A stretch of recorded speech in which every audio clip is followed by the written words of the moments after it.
Hello student, कैसे हैं आप सब। उम्मीद करता हूँ आप सब अच्छे होंगे, मस्त होंगे, बेहतर होंगे। मस्त है, आपकी पढ़ाई बेहतर चल रही है। और भैया आज थोड़ा सा बरसात बहुत ज़्यादा हो रहा है, आंधी तूफान भी चल रहा है, इसलिए थोड़ा सा सरसराहट की आवाज़ आ रही है। लेकिन कोई दिक्कत नहीं, हमको तो पढ़ाना है, आपको समझ में आ रहा है ना। आवाज़ क्लियर होना चाहिए, बस हो गया।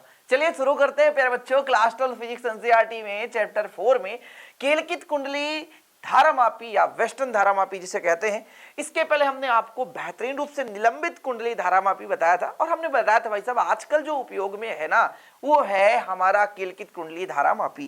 अच्छा, धारामापी कहते किसे हैं सर, ये भी चीज तो पता होना चाहिए। जैसे किसी परिपथ में धारा बह रहा है, जिससे हमारे पास यहाँ पे कई सारे उपकरण हैं और सभी उपकरणों में धारा बह रही है, और धारा बह रही, तो भाई हमको पता करना कितने एम्पियर की धारा बह रही है। तो फिर हम एक उपकरण का प्रयोग करते हैं जिसकी सहायता से हमें पता चल पाए कि वास्तविक रूप से इस उपकरण मतलब परिपथ में कितनी धारा बह रही है। उस उपकरण का नाम है गैल्वेनोमीटर। समझ रहे हैं, जिसे कहते हैं हिंदी में धारा मापी। कहने का मतलब किसी भी परिपथ में विद्युत मान का पता लगाने के लिए जिस उपकरण का प्रयोग करते हैं उसे हम कहते हैं धारा मापी या गैल्वेनोमीटर, या एक वह उपकरण जिसकी सहायता से हम किसी भी परिपथ में धारा का मान पता कर सकें, वो उपकरण कहलाता है धारामापी। धारामापी को हमने दो भागों में डिवाइड किया था। एक मेरे बच्चों चल कुंडली धारामापी, और एक आपका हो जाता है चल चुंबक धारामापी। चल चुंबक धारामापी तो पढ़ ही नहीं रहे, आपके सिलेबस में है ही नहीं। हम पढ़ रहे हैं चल कुंडली धारामापी। चल चुंबक धारामापी में चुंबक गति करता है, कुंडली स्थिर रहती है, और चल कुंडली धारामापी में कुंडली गति करती है, चुंबक स्थिर रहता है। चल कुंडली धारामापी में हमने दो भागों में बांटा। पहला था हमारा प्यारे बच्चों निलंबित कुंडली, है ना, और दूसरा है केलकित कुंडली। तो हमने निलंबित कुंडली को बेहतरीन रूप से 1 घंटे का लेक्चर दिया था, उसमें पूरा डेफिनेशन सहित कराया था। और आज हम कम समय में इसको करा देंगे। कारण है, यदि आपसे निलंबित कुंडली आ रहा है तो सिद्धांत सब पूरा सेम है, बस संरचना परिवर्तित है, बस हो गया। सिद्धांत तो पूरा सेम है। तो उम्मीद करता हूं आप लोग सिद्धांत तो समझ ले होंगे। कार्य विधि या सिद्धांत जिसे बोलते हैं उसे ही कह देते हैं सूत्र की स्थापना। तो सब कुछ सेम है, तो बस संरचना डिफरेंस है, वही चीज करेंगे। दोनों में सेम मान रहता है। वो प्रकाश के सिद्धांत पर आधारित है कि हम किसी भी पहले प्रकाश को हम उसके दर्पण पर, क्योंकि उसमें दर्पण लगा था, दर्पण की सहायता से मापन करते हैं। इसमें डायरेक्ट पैमाना में एक क्या होता है, एल्यूमिनियम का एक छोटा सा कील लगा रहता है या सुई लगा रहता है, जिसके सहारे से हम प्यारे बच्चों क्या करते हैं, मान ज्ञात करते हैं। तो देखो जरा, निलंबित में क्या था, निलंबित में प्यारे बच्चों तो इसकी जो परिभाषा है थोड़ा सा डिफरेंस था। जैसे हम कह रहे हैं कि जो केलकित है वो 2 किलो के बीच व्यवस्थित रहता है, लेकिन जो निलंबित होता है वो निलंबन तार की सहायता से व्यवस्थित रहता है। जैसे कुंडली को हम मतलब किसी भी मान लीजिए नाल चुंबक के मध्य स्थित करना चाहते हैं, तो एक हम फास्फोर ब्रांच की पत्ती या निलंबन तार की सहायता से उसको लटका दिए थे, लेकिन ये लटकाया नहीं जाता, ये बिल्कुल फिट रहता है 2 चूलों के बीच। तो चलिए शुरू करते हैं इसका पहला डायग्राम। परिभाषा, तो इस धारामापी में कुंडली चुंबक के 2 ध्रुव खंडों के मध्य 2 चूलों पर संतुलित रहती है। पहचान है, केलकित कुंडली में क्या होता है, केलकित मैंने बताया था, सॉरी निलंबित कुंडली में मैंने बताया था एक निलंबन तार, निलंबित मतलब निलंबन तार की सहायता से, है ना, 2 ध्रुव जैसे N और S हो जाता है, नाल चुंबक के 2 ध्रुव खंडों के बीच में हम लटका देते हैं। लेकिन यहां पर ध्रुव खंड वही रहेगा, NS रहेगा, लेकिन इसको हम व्यवस्थित कि आप एक निलंबित तार की सहायता से नहीं करोगे। इसको हम भाई साहब एक फिक्स बीच में, और वो घूमता रहेगा। जैसे हम मान के चलते हैं हमारा एक कुंडली है, तो इसके ऊपर भाई एक चूल्हे में ऐसा इसको अटैच कर दिया जाता है, और नीचे भी इसको अटैच कर दिया जाता है। मतलब 2 चूल्हा, एक ऊपर एक नीचे, और ये बीच में घूमता रहे, फ्री रहता है। अब इस कुंडली को बनाने के लिए हम एल्यूमिनियम का फ्रेम लेते हैं जो अनुचुंबकीय होता है, और एल्यूमिनियम के फ्रेम के ऊपर विद्युत तांबे की तार को लपेटते हैं। तो आज भाई साहब पानी झमाझम बारिश हो रही है, हमने आपको पहले ही बताया, और बीच में लाइट अपर डिपर होगा, तो हमारा पावर बैग भी थोड़ा सा ऐसा वैसा होता रहेगा। लेकिन क्लास को हम ऑफ नहीं करेंगे, चलते रहने देंगे, पूरा कंप्लीट करेंगे फिर बच्चों। तो शुरू करते हैं, डायग्राम बनाना स्टार्ट करते हैं। हमने आपको बताया था कि हमारे पास एक क्या होता है, कुंडली। कुंडली बनाने के लिए अपन को क्या करना है, या तो आयताकार ले लो या तो बेलनाकार। हम बेहतरीन रूप से बेलनाकार लेते हैं। बेलनाकार कुंडली बनाने के लिए अंदर एक नर्म लोहे का क्रोड होता है, नर्म लोहे का क्रोड जो बिल्कुल किसी को टच नहीं करता, बिल्कुल किसी को टच नहीं करता। तो सबसे पहले मैं एक छोटा सा नन्हा सा बच्चा, एक छोटा सा यहाँ पे मैं बना देता हूं नर्म लोहे का क्रोड। ये लो, ये नरम लोहे का क्रोड, क्योंकि अंदर जो होता है प्यारे बच्चों वो नरम लोहे का क्रोड होता है। तो ये लो सर कंप्लीट हो गया नरम लोहे का क्रोड। अच्छा, ये ऐसा रहता है कि फ्रेम के साथ टच नहीं होता, इसको भैया ऐसा व्यवस्थित कर दिया जाता है, समझ रहे हो। चलो, इसके चारों ओर अनुचुंबकीय पदार्थ जैसे एल्यूमिनियम का फ्रेम रहता है।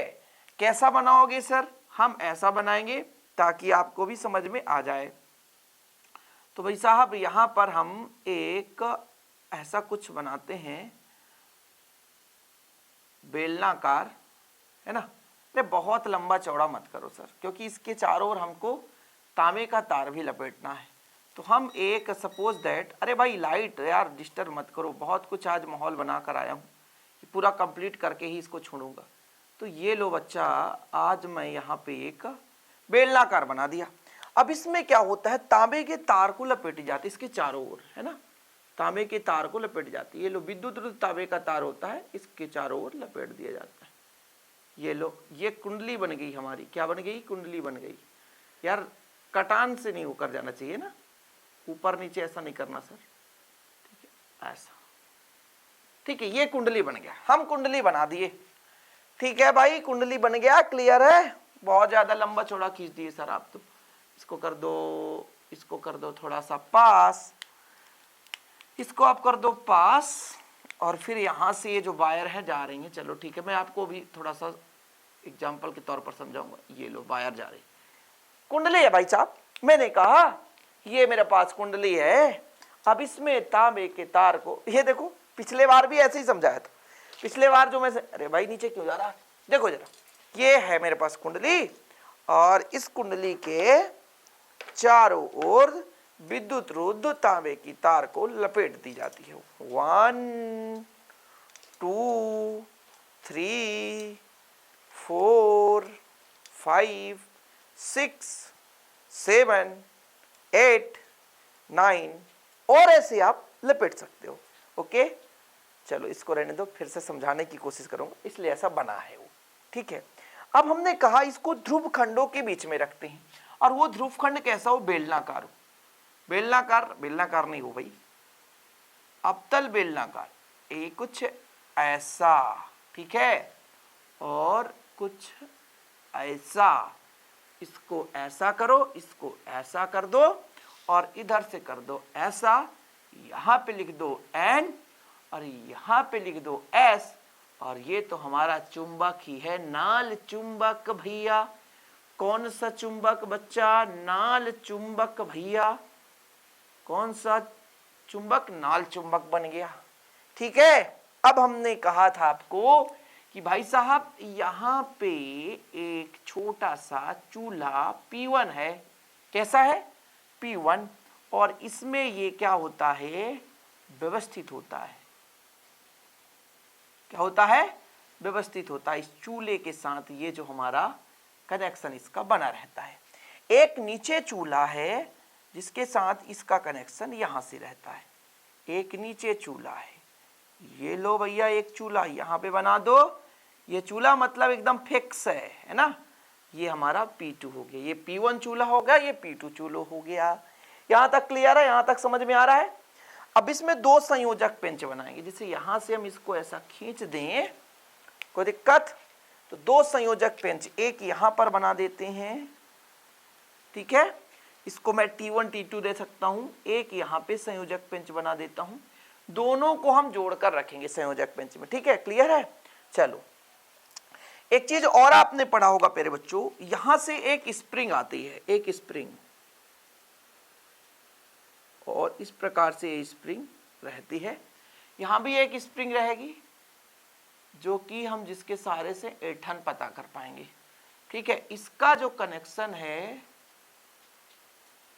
इसका कनेक्शन यहां से रहता है एक संयोजक पेंच से, और इसका आप कनेक्शन यहां से कर दो। एक को T1 दे दो, एक को T2 दे दो। जैसे इधर मैं यदि T1 दे दूं, आपके बुक में जो भी होगा कोई दिक्कत नहीं, T1 और T2 संयोजक पेंच है। कुल मिलाकर के हमारा डायग्राम बन ही गया, थोड़ा सा बचा है। यहां से एक सुई लगा रहता है। सुई क्या करता है प्यारे बच्चों? जैसे यहां पर मैं एक सपोज दैट क्या बना दूं, पैमाना बना दूं, ठीक है। अब ये पैमाना मान लो बीच में 0 है, इधर मान लो इधर फिर 1 है, 2 है, 3 है, 4 है, इधर हो गया मान लो -1, -2, -3, ऐसा करके पैमाना एक बना देता हूं। पैमाना जैसा दिखने लगा कि नहीं दिख रहा है, जरा बताओ, गौर करो। हाँ सर पैमाना जैसे दिख रहा है, नहीं कर रहा तो फिर ऐसा और कर दो। झमाझम बारिश हो रही है और अपन क्लास कंटिन्यू रखेंगे। ये हमारे पास एक सुई है, इसके घूमने से सुई इधर उधर विक्षेपित होगा और हमें पता चल पाएगा। ये हमारा डायग्राम हो गया कंप्लीट। बच्चा लोग थोड़ा सा आप लोग भी देख लो जरा, झूम झूम के मेरे बाबूजी घर में झूम झूम के। चलो भाई साहब, ये मेरा मान लो N था, ये मेरा S था, और एक कुंडली हो गई, हमारा M क्या हो गया, पैमाना हो गया, स्प्रिंग S1 हो गया, स्प्रिंग S2 हो गया। चूल्हा हमारा कंप्लीट है। यहां तक कंप्लीट तो समझ में आ गया होगा। अब देखो, ये मैंने ऊपर बेलनाकार बनाया। बेलनाकार बनाया मतलब जब मैं ऊपर से देखूंगा, जरा देखना, ये मेरा प्यारे बच्चों एक बेलनाकार है, ठीक है, और इसमें तांबे के तार को मैंने लपेटा है। बेहतरीन रूप से समझने की कोशिश करो। और इधर भी चुंबक, इधर भी चुंबक, और जब मैं ऊपर से देखूंगा तो ये कैसा दिखेगा, गोल गोल। बाबूजी गोल गोल दिखेगा कि नहीं, फिर से समझो, इधर भी चुंबक, इधर भी चुंबक, तो ये गोल गोल, ये कैसा है, गोल गोल। और तांबे की तार को ऐसे ही लपेटा गया है, तांबे की तार को ऐसा लपेटा गया है। अब देखो जरा, जैसे मान लीजिए यहां से चुंबकीय क्षेत्र रेखाएं चलती हैं, इसके समांतर होनी चाहिए। जो भी चुंबकीय क्षेत्र रेखाएं N से निकलकर S की ओर जाएंगी, तो इस जो धारा बह रही है इस चालक तार में, यानी विद्युत रोधक तांबे की तार में, उसके समांतर होनी चाहिए। अब ये जैसे ही मान लीजिए, समझिए, ये हमारे पास अभी तांबे की तार इस प्रकार से हल्का टर्न हुआ, तो चुंबकीय क्षेत्र रेखाएं ऐसी होनी चाहिए। यदि इधर ऐसा है तो चुंबकीय क्षेत्र रेखाएं ऐसी होनी चाहिए, है ना, लंबवत नहीं होनी चाहिए। अब ऐसा हो गया, ओ माय गॉड, तो चुंबकीय क्षेत्र रेखाएं ऐसी होनी चाहिए। अरे यार दिक्कत हो गया। और यदि यहां पे यदि मान लीजिए आपका कैसा है, अवतल बेलनाकार भांति है, तो फिर चुंबकीय क्षेत्र रेखाएं कुछ इस प्रकार से होंगी। थोड़ा समझो, मैंने कहा कि जब मैंने ऊपर से देखा तो कुछ इस प्रकार से दिखा, बीच में कुंडली, और प्यारे बच्चों ये मेरे पास N और यहां पर S, ठीक है। अब देखो, इस कुंडली में अभी मान के चलते हैं चालक तार ऐसा कुछ, समझ रहे हो, चालक तार। और मैंने क्या कहा, जो चुंबकीय क्षेत्र रेखाएं हैं, अब ये वक्र के आकार का बनाने का कारण क्या है, जैसा ही प्यारे बच्चों ये लंबवत निकलती हैं, कैसे निकलती हैं, लंबवत निकलती हैं, तो वक्र है तो जहां पे भी होगा उस आधार पर, और यहाँ पे लंबवत भी प्रवेश करती हैं। कैसे प्रवेश करती हैं, लंबवत भी प्रवेश करती हैं, ओके, इस प्रकार से। अब जैसे चुंबकीय क्षेत्र रेखाएं यहां से निकल रही हैं, और ये आपके पास क्या है, विद्युत रोधक तांबे की तार है। अब देखो, चुंबकीय क्षेत्र रेखाएं भी ऐसी हैं और तांबे की तार भी ऐसी है, और इनके बीच 0 डिग्री बन गया क्योंकि समांतर है। इसी कारण पे बच्चों, अब मान लो ये थोड़ा सा घूम गया, ये क्या हो गया, हल्का सा घूमा, क्या हुआ, हल्का सा, और घूम करके कुछ इस प्रकार से बन गया, घूम करके कुछ ऐसा बन गया। अब ये चुंबकीय क्षेत्र रेखा कोई काम का नहीं है। अब इसके लिए ये चुंबकीय क्षेत्र रेखा काम करने लग गए, मतलब अब कुछ इस प्रकार से चुंबकीय क्षेत्र रेखाएं चल रही थी। तो कहने का मतलब ये हुआ, इसको हम अवतल बेलनाकार क्यों बनाते हैं, इसका कारण ये है कि ये जो वक्र है, इस वक्र के आधार पर चुंबकीय क्षेत्र रेखाएं लंबवत निकलती हैं।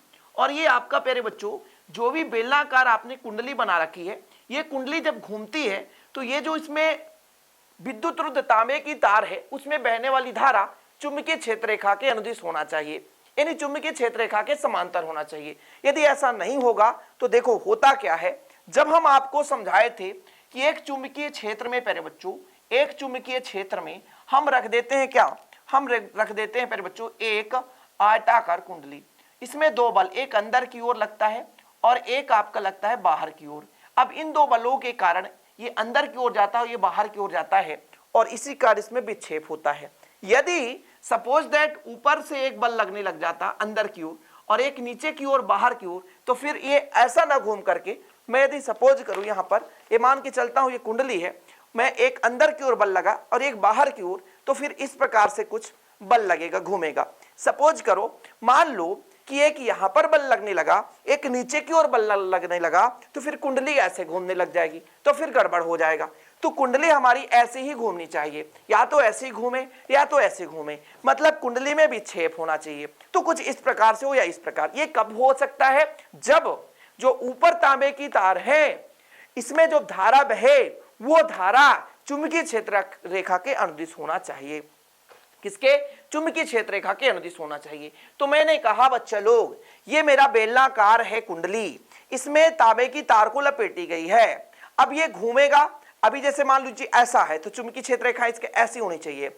मान लो ऐसा हो गया, चुंबकीय क्षेत्र रेखा ऐसी। अब यदि वक्राकार है, मान लीजिए वक्र के आकार का है, थोड़ा सा अवतल बेलनाकार है, तो फिर हर जगह से चुंबकीय क्षेत्र रेखाएं निकलेंगी। जब ऐसा हो गया तो यहां से निकलने लग गई, ये ऐसा घूम गया तो यहां से निकल रही है। तो कुल मिलाकर के ये अवतल बेलनाकार बनाने का कारण ये था कि यहां से जो चुंबकीय क्षेत्र रेखाएं निकलती हैं वो जो इसमें तांबे की तार है उसमें प्रवाहित धारा के समांतर हो जाती है, अनुदिश हो जाती है, जिसके कारण वहां पर बल का मान शून्य हो जाता है।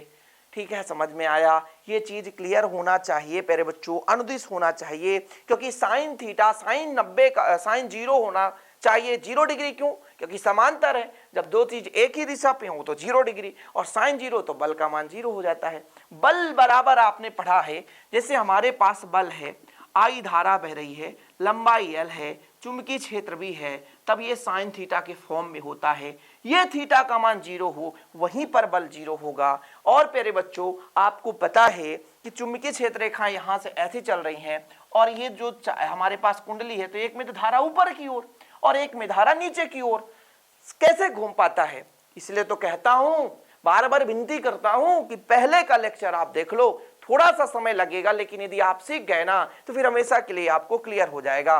तो इसमें धारा एक में भाई कुंडली स्वाभाविक रूप से यदि मान लो इधर से धारा बहाए तो यहां से जाएगा तो इधर से नीचे की ओर जाएगा, और यहां से चुंबकीय क्षेत्र रेखाएं धारा और चुंबकीय क्षेत्र के लंबवत है। इसलिए तो कहता हूं कि कुंडली के इस भाग और इस भाग में दो बल कार्य करेंगे, एक अंदर की ओर एक बाहर की ओर, जिसके कारण कुंडली में विक्षेप होता है। और यही प्यारे बच्चों इसका सिद्धांत है कि जब हम किसी कुंडली को किसी चुंबकीय क्षेत्र में रखकर उस कुंडली में धारा प्रवाहित करते हैं तो कुंडली में विक्षेप उत्पन्न हो जाता है। यही प्यारे बच्चों किसका सिद्धांत है? ये धारामापी का सिद्धांत है। अब देखो संरचना, हेडिंग लगाओ संरचना, आपको सीखना है संरचना। ओके, और मैं आपसे हमेशा कहता हूं कि बेहतर तैयारी के लिए आपके पास एक बेहतर नोट्स होना चाहिए। कांटेक्ट नंबर लिखा है, 100 रुपये चार्ज है ओनली। आप बेहतर रूप से तैयारी करने के लिए नोट्स ले सकते हैं। तो पहले आप लोग हेडिंग लगाओ सिद्धांत।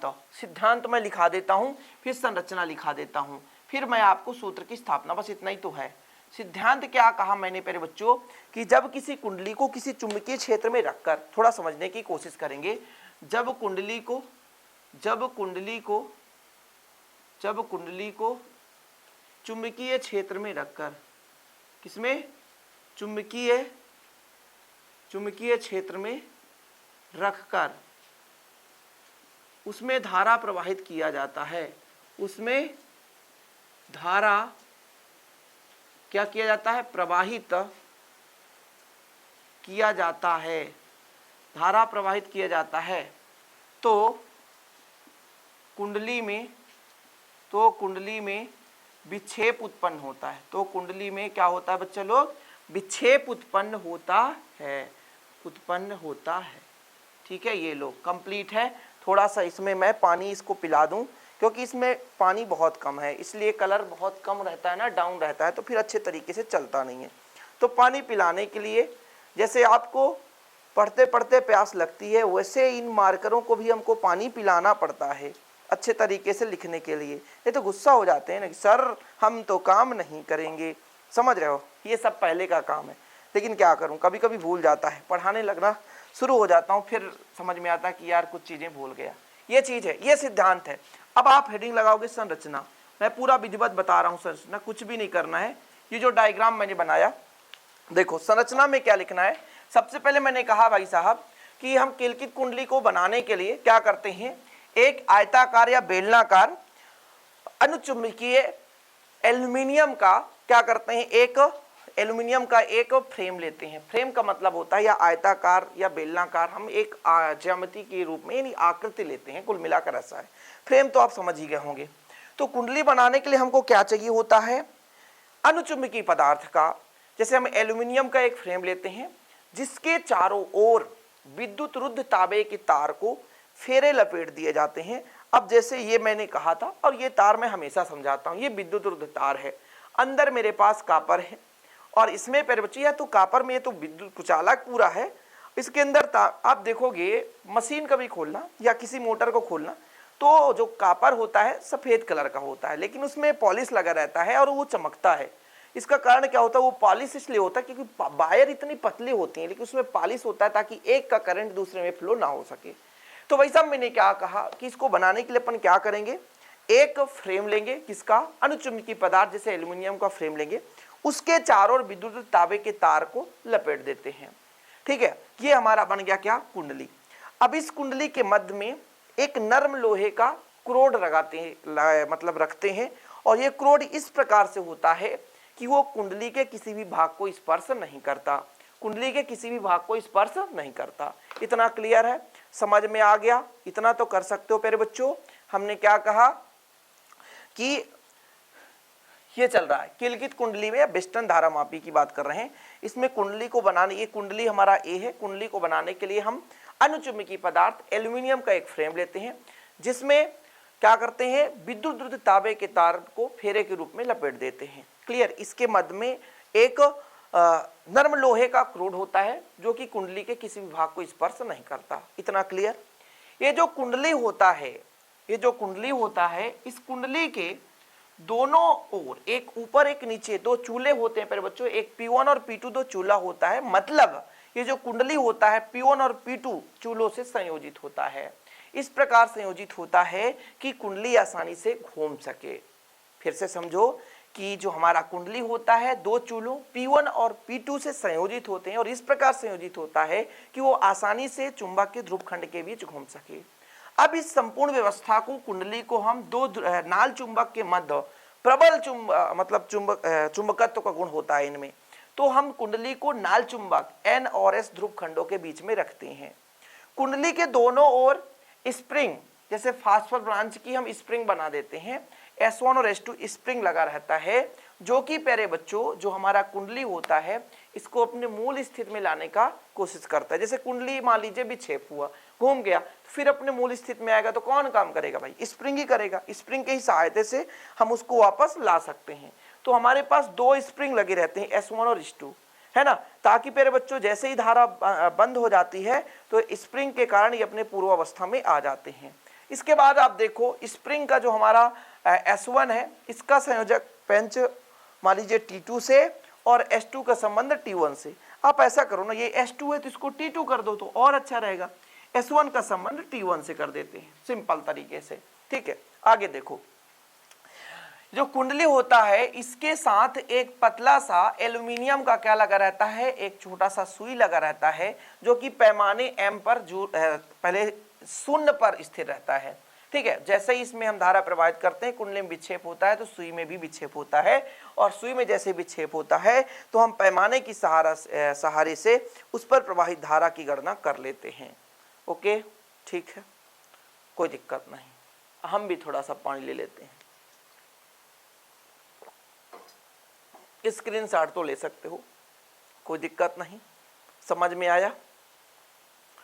अरे लंबा चौड़ा है सर, यहाँ कहाँ समझ में आएगा, कोई दिक्कत नहीं, सिद्धांत तो लिख ही लियोगे, फिर से संरचनाओं समझाते हैं, कोई दिक्कत नहीं। थोड़ा सोच समझ के टाइम लगा लो, तैयार होना चाहिए, बस क्लियर रहना चाहिए। मैं क्या कह रहा हूँ, मुझे एक धारा मापी बनाना है जो दो चूल्हों के बीच में कुंडली होनी चाहिए। तो कुंडली बनाने के लिए मुझे क्या क्या चाहिए होता है, मुझे एक एल्यूमिनियम का फ्रेम चाहिए और उसमें विद्युत तांबे की तार को लपेटना है। मतलब किलकित कुंडली बनाने के लिए, कुंडली ए को बनाने के लिए हम एक नरम लोहा तो क्रोड होता है ना, तो अनुचुंबकीय पदार्थ का एल्यूमिनियम का एक फ्रेम लेते हैं जो कि आयताकार या तो बेलनाकार हो सकता है। आयताकार भी आप लिख सकते हो, लेकिन बेलनाकार, आयताकार लेना। थोड़ा सा यहाँ पे चुंबकीय क्षेत्र, जो हमारा चुंबकीय क्षेत्र रेखा है वो धारा के लंबवत हो सकता है, इसलिए हम यहाँ पर बेलनाकार लेते हैं, ताकि जो हमारा बेलनाकार वक्र है, इससे जो निकलने वाली चुंबकीय क्षेत्र रेखा है उसमें धारा के समांतर बनी रहे। ज्यादा सोचने की जरूरत नहीं है। तो अपन बनाते कैसे हैं बच्चों, फिर से समझने की कोशिश करें कि हम कुंडली ए को बनाने के लिए अनुचुंबकीय पदार्थ एल्यूमिनियम के नर्म एल्युमिनियम का क्या लेते हैं, फ्रेम लेते हैं, जिसमें विद्युत ध्रुव तांबे के तार को लपेटा जाता है। इस प्रकार से हमारा एक छोटा सा क्या बन जाता है, कुंडली। कुंडली के मध्य में नर्म लोहे का एक क्रोड लगा रहता है। इस कुंडली को हम क्या करते हैं, दो चूल्हों P1 और P2 से संयोजित करते हैं। संयोजित इस प्रकार से करते हैं कि ये स्वतंत्रता पूर्वक घूम सके, क्या कर सके, घूम सके। अब इस संपूर्ण व्यवस्था को भाई साहब एक नाल चुंबक के ध्रुवखंड N और S के बीच में रखते हैं। ज्यादा नहीं कि पूरा आप जितना मैं बता रहा हूं, मोटे मोटे तौर पर आप लिख देना, संरचना आएगा। संरचना में मोटे मोटे मुख्य बिंदु कि हम इसको बनाने के लिए क्या करते हैं कि अनुचुंबकीय पदार्थ एल्युमिनियम का एक फ्रेम लेते हैं, जिसमें विद्युत रोधी तांबे के तार को लपेट दिया जाता है। इसके बीच में एक नरम लोहे का क्रोड होता है। अनुचुंबकीय पदार्थ का एल्युमिनियम लिया, इसका आयताकार या बेलनाकार फ्रेम लिया, उसमें विद्युत ध्रुव तांबे के तार को लपेटा, इसके सेंटर पे हमने एक नरम लोहे का क्रोड रख दिया। इसको हम चूल्हे P1 और P2 के बीच इस प्रकार संयोजित किए कि आसानी से घूम सके। अब ये नाल चुंबक N और S के ध्रुव खंडों के बीच में रखा गया और प्यारे बच्चों इसमें S1 और S2 दो स्प्रिंग लगी रहती हैं, जो कि ये काम करती हैं। जैसे ये धारा प्रवाहित करते हैं तो कुंडली में विक्षेप होता है और फिर जैसे ही धारा बंद होता है तो इस स्प्रिंग की सहायता से पुनः वापस आ जाता है। S1 का संबंध हमारा T1 से, S2 का संबंध T2 से रहता है। इसके बाद इसमें एक एल्युमिनियम का पतला सुई लगा रहता है। इस सुई का कनेक्शन एक पैमाने से रहता है ताकि पैमाने की सहारा से हम इसमें धारा का मान निकाल सके। अब ये कहीं हवा के कारण इधर उधर सुई ना हो जाए, इसलिए इसको एक बॉक्स में बंद कर दिया जाता है और जिसका मापन करना होता है, मतलब जहाँ पे पैमाना होता है उस पे एक कांच लगा दी जाती है, जिससे हम मापन आसानी से कर सकें। समझ में आ गया? फिर एक बार मोटी मोटी 50 बार कहोगे समझाऊंगा ना यार, थोड़ा समझने की कोशिश करो। कुछ लोग कहते हैं कि सर आप 2 बार बोल दिया करो बस हो गया यार, तो स्किप कर दो ना भाई, आगे बढ़ जाओ। देखो जरा क्या करते हैं हम, इसको बनाने के लिए एक क्या करते हैं कि अनुचुंबकीय पदार्थ एल्युमिनियम जैसे बेलनाकार या आयताकार फ्रेम लेते हैं, जिसके चारों ओर तांबे के विद्युत तार को लपेट देते हैं। इसके मध्य में नरम लोहे का क्रोड रखते हैं, जो कि कहीं पे कुंडली को टच नहीं करता है। अब इसको व्यवस्थित करने के लिए दो चूल्हों P1 और P2 से इस प्रकार संबंधित रखते हैं, इस प्रकार से इसे जोड़ते हैं कि यह स्वतंत्रता पूर्वक आसानी से घूम सके। अब जो हमारा चूल्हा है भाई साहब, ये तो फिक्स हो गया है। अब इस कुंडली के दोनों भाग पर है ना, एक S1 हमारा फास्फर ब्रांच की पत्ती या फास्फर ब्रांच की स्प्रिंग ले सकते हो, तो दो स्प्रिंग S1 S2 रहता है। इसको हम एक प्रबल लाल चुंबक N और S के ध्रुव खंडों के बीच में रख देते हैं। S1 का संबंध संयोजक पेंच T1 से, S2 का संबंध संयोजक पेंच T2 से कर देते हैं। इस कुंडली के साथ एक पतली से प्यारे बच्चों सुई लगी रहती है, जो पैमाने को प्रदर्शित करती है। इस प्रकार से हमारा हो जाता है कंप्लीट। और धुआंधार बारिश हो रहा है आज, बिल्कुल। अब लगता है वीडियो को ऑफ कर दूं, लेकिन आधा अधूरा छोड़ नहीं सकता हूं यार, लगता है अंदर आ जा पानी, समझ रहे हो, भारी बारिश हो रही है यार आज। चलो ठीक है, ये सिद्धांत हमारा हो गया कि कुंडली में हम कुंडली में धारा प्रवाहित करते हैं चुंबकीय क्षेत्र में रखकर, तो कुंडली में विक्षेप उत्पन्न हो जाता है। अच्छा, हमको पता है कि कुंडली में विक्षेप उत्पन्न हो रहा है, जिसके कारण से दो बल कार्य कर रहे हैं। ऊपर नीचे तो कोई बल कार्य नहीं करेगा। मैंने आपको बताया कि चुंबकीय क्षेत्र रेखाएं धारा के अनुदिश है, तो वहां पर बल शून्य है। ऊपर नीचे कोई बल नहीं, केवल कुंडली के दो सिरों पर, मतलब ये यदि ऊपर धारा जा रहा है तो इस पर एक बल लग रहा है और एक नीचे की ओर। तो ये सब फ्लेमिंग के बाएं हाथ का नियम, दाएं हाथ का नियम, सब कुछ मैंने करा दिया। यहाँ पर मैं सीधा चर्चा करूंगा कि माना फेरों की संख्या, माना कुंडली में फेरों की संख्या n है, माना कुंडली में एक कुंडली है प्यारे बच्चों, कुंडली में फेरों की संख्या n है। कितना? फेरों की संख्या, कुंडली में फेरों की संख्या n तथा कुंडली का क्षेत्रफल, तथा कुंडली का क्षेत्रफल, कुंडली का क्षेत्रफल कितना मानकर चलोगे आप लोग? कुंडली का क्षेत्रफल सर a मान लेते हैं। कुंडली का क्षेत्रफल a, चुंबकीय क्षेत्र, चुंबकीय क्षेत्र कहाँ? चुंबकीय क्षेत्र B में रखकर धारा I प्रवाहित करने से, धारा I प्रवाहित करने से कुंडली पर बल आघूर्ण, कुंडली पर बल आघूर्ण, क्या? बल आघूर्ण, बल आघूर्ण टाउ बराबर बल आघूर्ण, ये टाउ बराबर होता है फेरों की संख्या NIAB या INAB, आपको जैसा करना है NIAB, इसको आप समीकरण 1 दे दो। ये कहाँ से आ गया? ये सब मैंने कराया है पहले। इसके पहले लेक्चर में आपको बेहतरीन रूप से कराया था प्यारे बच्चों कि जब किसी आयताकार या बेलनाकार, क्या बेलनाकार हमारे पास एक कुंडली है, उसको प्रबल चुंबकीय क्षेत्र में रखकर एक धारा प्रवाहित किया जाए तो उस पे दो बल लगते हैं, एक अंदर की ओर और एक बाहर की ओर, जिससे बलयुग्म का निर्माण होता है। और भाई साहब ये बलयुग्म आघूर्ण प्रदान करता है, जिसका बलयुग्म आघूर्ण टाउ बराबर NIAB होता है। बढ़िया से मैंने फार्मूला भी निष्कर्ष निकाला था।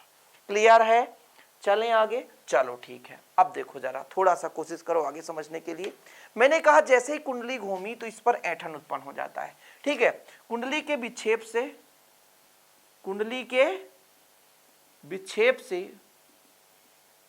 से स्प्रिंग, चाहे आप एक लगाओगे तो एक में होगा, दोनों ओर लगा दोनों ओर होगा। स्प्रिंग S1 हुआ, S2 में ऐंठन, क्या ऐंठन उत्पन्न होगा, ऐंठन उत्पन्न होगा।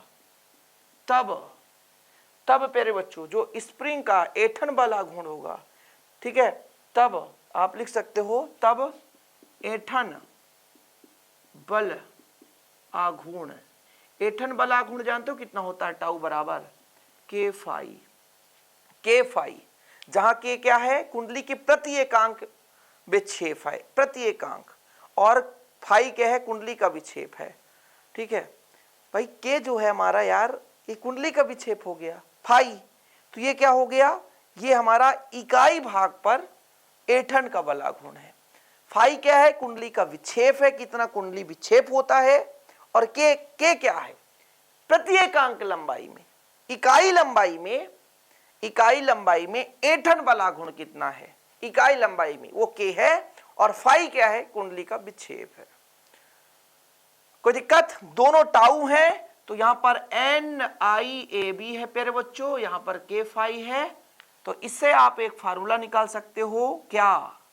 यहां से हम निकाल सकते हैं धारा I का मान, ये गुणा में जितना है भाग में ले जाओ तो K बटा कितना हो जाएगा? NAB into phi. दिख रहा है भाई? ये आ गया फाई, यही हमारे पास धारा का मान आ चुका है। और कुछ भी नहीं करना है, इतना कर लिए बहुत है यार, खूब है, इतना कर लिए बहुत है, खूब है, समझ रहे हो? अब यदि इसको मैं मान के चलता हूं कि ये G के बराबर है, स्क्रीनशॉट ले लिए आप लोग, है ना? स्क्रीनशॉट, चित्र तो नहीं मिटाऊंगा, चित्र बड़े मेहनत से बना है, आप लोग चित्र को बना लेना, स्क्रीनशॉट कर लेना, ठीक है? चित्र के सहारे से तो पूरा समझाया जा सकता है, ठीक, पूरा कंप्लीट। देखो यदि मैं कह दूं कि K बराबर, K नहीं, G बराबर मान लो, G बराबर K NAB, तब तो हमारा भैया I आ जाएगा G फाई, और G हटा तो समानुपाती लग गया। मतलब जो धारा का मान है वो विक्षेप के समानुपाती होता है ना? अर्थात धारा मापी में जो धारा का मान है, धारा मापी में जो धारा का मान है, बहने वाली धारा कुंडली के विक्षेप के अनुक्रमानुपाती है। जितना ज्यादा विक्षेप होगा धारा उतना ही अधिक होगी। भाई ये विक्षेप होगा, ये घूमेगा, पता चल जाएगा।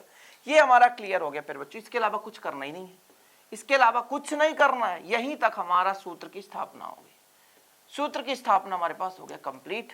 अब ये भाई कीड़े, ये देखो पानी इतना ज्यादा गिर रहा है, कीड़े भी आ रहे हैं, कितना परेशान करोगे यार। बच्चे वैसे भी कहते सर वीडियो नहीं दे रहे हो, कीड़े अलग से परेशान कर रहे हैं, है ना? संध्या का टाइम चल रहा है, 7-8 बज रहे हैं। चलो ये क्लियर है मेरे बच्चों, यहां तक बस इसका टॉपिक इतना ही खत्म हो जाता है। एग्जाम में रेयर कंडीशन में पूछा जाता है, लेकिन कराना हमारा काम था। अब एक महत्वपूर्ण टॉपिक ये है कि आप लोगों को मैं बोल रहा हूं, आप लोग समझना और लिखना, हेडिंग लगाओ। जो हमने चल कुंडली धारा मापी कराया, चल कुंडली का मतलब क्या है? कुंडली विक्षेपित होता था और चुंबक स्थिर रहता था। चल कुंडली धारा मापी की विशेषताएं बताओ, विशेषताएं, समझ रहे हो? ये विशेषताएं बताना है। पहला नंबर आपको बताना है चूंकि आपने पढ़ा है, इसके पहले मैंने आपको निलंबित कुंडली धारा मापी में कराया था।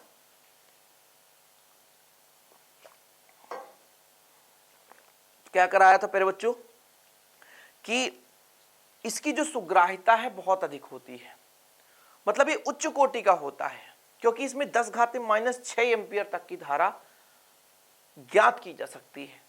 समझ रहे हैं? तो ये सबसे अच्छा तो यही चीज है कि इसकी सुग्राहिता, पहला नंबर तो यह अत्यंत सुग्राही है। क्या लिखोगे? यह अत्यंत सुग्राही है। यह अत्यंत सुग्राही है। क्यों सुग्राही है? सुग्राही है क्योंकि इसमें 10⁻⁻6 एम्पियर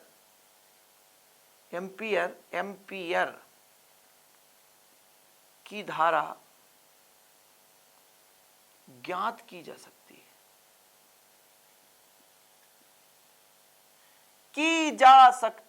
ज्ञात की जा सकती है, मतलब इतना कम धारा का मान इसके सहारे से हम निकाल सकते हैं, क्योंकि इसमें 10⁻⁻6 एम्पियर की धारा ज्ञात की जा सकती है तक की धारा, है ना। ये पहला नंबर हो गया। दूसरा नंबर ये है मेरे बच्चों, हमने कहा अभी देखो कि विक्षेप की समानुपाती है, यानी कुंडली में जितना विक्षेप उत्पन्न होगा उतना ही हम इसमें से धारा का मान निकाल सकते हैं। तो ये जो कुंडली है, जितना विक्षेपित होगा उतना ही पैमाने से हम धारा माप सकते हैं। इसकी विशेषता है कि इस धारा मापी में जो प्रवाहित धारा है वो कुंडली में उत्पन्न विक्षेप के अनुक्रमानुपाती है, अतः धारा का मान पैमाने पर सीधे से पढ़ा जा सकता है। ठीक है, एक दो आप तैयार कर लो।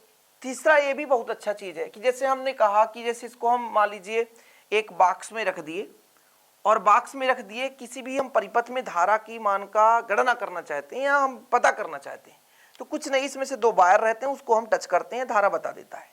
मतलब हम किसी परिपथ में जब इसको उपयोग में लाते हैं तो इसमें किसी भी प्रकार के समायोजन की आवश्यकता नहीं होती है, अपने आप में पूर्ण रूप से समायोजित रहता है। पहले से ही ये क्या रहता है? समायोजित रहता है। इसको किसी प्रकार समायोजित करने की आवश्यकता नहीं होती है। जो उपकरण होता है एक लकड़ी के बॉक्स के अंदर होता है, जब इसको हम उपयोग में ला रहे होते हैं तो इसमें किसी भी पेंच को समायोजन करने की आवश्यकता नहीं होता, वो पूर्ण रूप से समायोजित रहता है। पढ़ते हो ना प्रयोगशाला में कि सभी पेंच अच्छी तरीके से कसे होने चाहिए, लेकिन इसमें कसने की आवश्यकता नहीं है, पहले से सब कसा कसाया है। बस इसको रखो, परिपथ में टच करो और देखो कितना धारा बह रहा परिपथ में। एक सबसे अच्छा एग्जाम्पल ये भी है कि ये जो आपका नाल चुंबक है, इसका चुंबकत्व तो बहुत अत्यधिक होता है, मतलब अधिक होता है। इस कारण से भाई साहब ये ज्यादा मात्रा में गलत मान नहीं देता।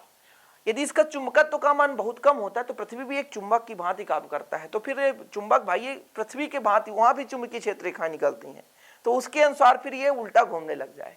तो इसमें जो चुंबकत्व का जो नाल चुंबक प्रयोग किया जा रहा है उसमें चुंबकत्व जो है ज्यादा होता है, ज्यादा शक्तिशाली चुंबक होता है, इसलिए इस पर जो बाह्य चुंबकीय क्षेत्र का प्रभाव उतना ज्यादा नहीं पड़ता। नहीं तो भाई साहब पृथ्वी एक चुंबक की भांति कार्य करता है, वो भी एक चुंबक की तरह है ना, इस पर प्रभाव डाल सकता है।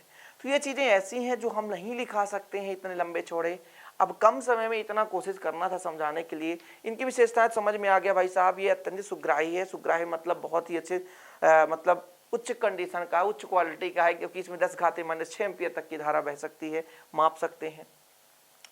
हमने इसमें बताया कि इसका जो विक्षेप है इसमें प्रवाहित धारा की समानुपाती है, यानी कुल मिलाकर उल्टा चाहे कर दो, प्रवाहित धारा, इसमें जो प्रवाहित धारा है मतलब जो धारा हम इससे गणना करते हैं वो विक्षेप के समानुपाती है, इसलिए हम पैमाना द्वारा आसानी से माप सकते हैं, पाठ को ले सकते हैं। तीसरा चीज हमने बताई दिया भाई साहब, इसमें समायोजन की आवश्यकता नहीं होती, सीधे प्रैक्टिकल में लाओ, धारा का मान दिखो, बस हो गया, खत्म कहानी, समायोजन की आवश्यकता नहीं होती है। चौथा नंबर हमने बताया भाई साहब कि ये जो नाल चुंबक है इसकी मतलब ज्यादा शक्तिशाली चुंबक होता है, चुंबकत्व का मान अधिक होता है, चुंबकत्व का गुण अधिक होता है, इस कारण से इसे बाह्य चुंबकीय क्षेत्र जैसे पृथ्वी का चुंबकत्व इस पर प्रभाव नहीं डालता। इस तरीके से इनकी विशेषताएं आप लिख लेना, और मैं कोशिश यही करता रहूँगा कि ऐसे ही आपको लगातार लेक्चर देता रहूँ। वीडियो पसंद आए तो लाइक करना ना भूलें, शेयर भी कर दें। चलिए, जय हिंद, वंदे मातरम। भारी बारिश हो रही है बाहर पर बच्चों, आज सरसराहट की भी आवाज़ आ रही होगी, पर फिर भी मैं कोशिश किया कि आज मैं भाई लेक्चर बनाऊंगा तो बनाऊंगा, क्योंकि आपका मिस ना होने पाए। तो देर किस बात की, आपका मिस ना हो तो फिर लाइक शेयर करना ज़रूरी है। ताकि हमारा भी मिस ना हो पाए।